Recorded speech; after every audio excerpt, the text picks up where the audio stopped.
Социјалдемократскиот сојуз нема морален кредибилитет да говори на темата здравство. Ако некој од сферите на општествено живење остана погодена од криминалната транзиција на СДСМ, тоа е токму ова област. Здравството за време на владењето на владите на СДСМ и Бранко Црвенковски беше темна дупка каде црвуваа непотизмот, корупцијата и матните сделки во 4 очи. Како директна последица на ваквото неодговорно и коруптивно владење, СДСМ остави долг во здравството од цели 80 милиони евра. Згора на тоа, тој период ќе остане запаметен и по скапите подароци што министерот од СДСМ Владо Димов ги купуваше со народни пари. СДСМ не вложуваше, ниту пак инвестираше во здравството во својот мандат.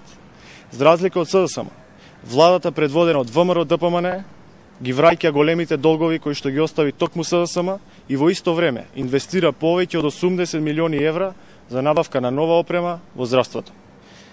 Владата, предводена од ВМРО ДПМН, ќе инвестира и дополнителни 45 милиони евра за реконструкција на јавните здравствени установи и болниците.